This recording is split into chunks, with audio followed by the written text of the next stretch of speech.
Mom and Dad said, "You never contribute anything to this family." My sister said it like a punchline and everyone laughed. Glasses clinked. Forks hit plates. Their smiles looked rehearsed, their pride borrowed. I just sat there cutting my food into perfect pieces, pretending the words didn't sting. They didn't know I'd been wiring $8,000 every month to keep their picture-perfect house alive. 3 years of silence disguised as duty. That night, under the golden chandelier, I smiled for real for the first time, because the next sentence out of my mouth would change everything they thought they knew about me. The Vaughn house always looked like a magazine spread. White marble floors, gold-trimmed mirrors, candles that smelled like approval. Mom made sure of it. Every Thanksgiving she arranged the table like it was her stage. Linen napkins folded like swans, plates that had never seen a dishwasher. She believed perfection could silence truth. And for years it almost did. I grew up learning how to stay small inside that house. Melissa was the headline daughter. The teacher, the achiever, the one who made Mom glow. I was the quiet one, the background blur in family photos. "You're just not expressive enough," Mom used to say as she fixed Melissa's hair for pictures. Dad would just nod, lost somewhere between guilt and wine. Dinner that night was no different. The air smelled like rosemary and money. Greg, my brother-in-law, bragged about his new car. Mom laughed too loud. Dad poured another glass of Merlot, eyes down. The conversation was a performance we'd rehearsed for years. Praise Melissa. Ignore Rachel. When Melissa stood up, glass in hand, I knew something was coming. She loved the spotlight and I had learned to brace myself for whatever joke she'd fire at me. But this one was different. It wasn't teasing. It was venom disguised as charm. Mom and Dad said, "You never contribute anything to this family." She paused for effect, waiting for their approval. She didn't have to wait long. Laughter rippled around the table, sharp and shallow. Even Dad's lips curved before guilt dragged them back down. I watched the roast glisten in the center of the table, the candlelight flickering off the gravy boat. Beautiful, flawless, staged. I forced a smile, the one they expected, the quiet girl pretending not to bleed. But inside something shifted. A pressure I'd held for years finally cracked. They thought my silence meant surrender. It never occurred to them that it could mean strategy. As Melissa basked in their applause, I thought of every payment, every month I'd drained my savings to keep this house standing. 3 years of sacrifice they never noticed. Maybe I'd done it for love once, maybe for peace. But sitting there surrounded by their laughter, I realized I'd been buying something else entirely. The illusion that I still belonged. And that illusion was about to end. After everyone left that night, I sat in my car, hands gripping the steering wheel until my knuckles turned white. The laughter still echoed in my head. Bright, hollow, endless. I stared at the house glowing behind me, the one I'd kept alive like an ungrateful patient. I used to think silence was love. But silence was the leash they'd given me and I'd worn it proudly. 3 years earlier that same house had looked different. I remembered the night Dad showed up at my apartment. Rain on his coat, shame in his eyes. He stood there like a man half his size, clutching a folder.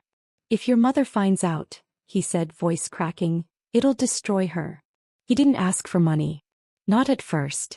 He asked for time, for help, for a secret. Then he slid the mortgage papers across my tiny kitchen table. The ink looked heavy like confession. "We refinanced twice," he whispered. "If we miss another payment, we lose the house." "How much?" I asked. He hesitated. $8,000 a month. 8,000. That was almost everything I had after bills. My promotion had just gone through. Senior financial analyst. Decent pay. Long hours. I could barely afford my own life. But when I looked at him, at the desperation in his hands, I said yes. Because daughters fix what fathers break. I told myself it was temporary. Months, maybe a year. But months became years and temporary became another family tradition. They remodeled the kitchen, hosted parties, bragged about hard-earned stability. Mom even joked, "See, Rachel? When you build wisely, life rewards you." I almost laughed. Every transfer I made was invisible. I never missed a payment. I skipped vacations, declined invitations, watched my savings disappear in quiet obedience. And they kept their story. I was the underachiever, the outsider, the one who never fit their perfect frame. That night after Melissa's toast, I opened my banking app. 36 transactions stared back at me. Each one a scar. I scrolled through them slowly, feeling every number like a bruise. $8,000. Another $8,000. Another. Something inside me went still, not angry, not sad. Just clear. They didn't owe me thanks. But I no longer owed them my silence. I looked out the car window at the streetlight pooling gold on wet pavement. My reflection stared back, calm and cold. Tomorrow, I thought. Tomorrow they'll see contribution measured in zeros, and in boundaries. I closed the app, powered off my phone, and exhaled. For the first time in years, my chest didn't feel heavy. I wasn't losing a family. I was reclaiming myself. The next morning, the city was gray and half asleep when I sat at my kitchen counter, coffee cooling beside me. The numbers wouldn't leave my mind. 3 years. 36 payments. $288,000. I opened my laptop, logged into my bank, and hovered over the automatic transfer. The button glowed blue, harmless, ordinary. I stared until my eyes stung. Then I clicked cancel. A single ping confirmed it. That tiny sound felt louder than every insult they'd ever thrown at me. For a moment, guilt tried to crawl back in. The part of me that still wanted to be the good daughter, the fixer, the peacekeeper. But peace built on secrets isn't peace. It's a contract signed in silence. And I'd already paid the price. I opened a spreadsheet and typed out every payment I'd made. Date, amount, reference number. Evidence, neat and undeniable. Each row steadied me. I wasn't erasing the past. I was documenting it. This wasn't revenge. It was record-keeping. It was truth. My phone buzzed with a message from Melissa. Family dinner again tonight. Don't be late. Mom made your favorite. My favorite. She always used that line like bait. I stared at the screen and almost laughed. Not this time. I put on my gray blazer, the one that made people at work listen when I spoke. At the office, I finished reports, answered emails, smiled when people passed by. No one knew that under the calm something was shifting. Freedom doesn't shout. It hums quietly beneath your ribs, waiting for the right moment. That night I drove to the house again. The windows glowed warm, the smell of garlic and wine spilling into the driveway. Inside I could already hear their voices. Light. Cheerful. Big. As I stood at the door, I took one long breath. I wasn't here to argue. I wasn't here to explain. I was here to end it. I stepped inside. Mom greeted me with her usual tight hug that felt more like inspection. Melissa smiled like she owned the room. Dad looked tired, older. Perfect timing, Mom said. We were just talking about gratitude. So was I. Dinner began like any other performance. Too bright, too polite, too polished. The table shimmered under the chandelier, every dish gleaming as if arranged for a photo shoot. Mom loved the illusion of control. Even her salads had choreography. Greg poured wine like a sommelier on TV, while Melissa retold the story of her latest classroom triumph. I sat quietly, counting seconds between fake laughter. Dad barely looked up. His fork scraped the edge of his plate with rhythmic guilt. He knew. Maybe not what was about to happen, but enough. I could see it in the way he avoided my eyes. Rachel, Mom said suddenly, smiling too wide. You've been quiet again. Everything okay at work? Busy, I said. But good. Melissa chuckled. Busy surviving, right? Greg laughed, joining her rhythm like it was a duet. Come on. She's fine. She loves her spreadsheets. I smiled thinly. They keep me honest. Mom sked softly as if honesty were impolite. You know, if you just let loose a little. He can, I thought. Melissa interrupted, waving her fork. Rachel doesn't know how to contribute unless it's silent. The air shifted almost imperceptibly. Dad cleared his throat. Melissa.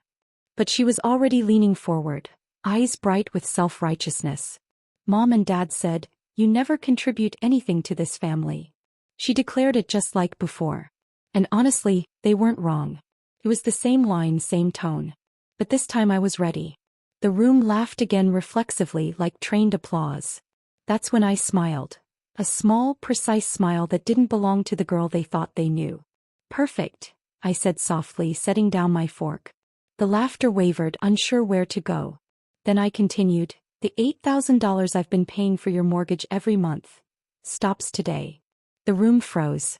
Greg blinked. What? Dad coughed, a sharp, choking sound that cut through the silence.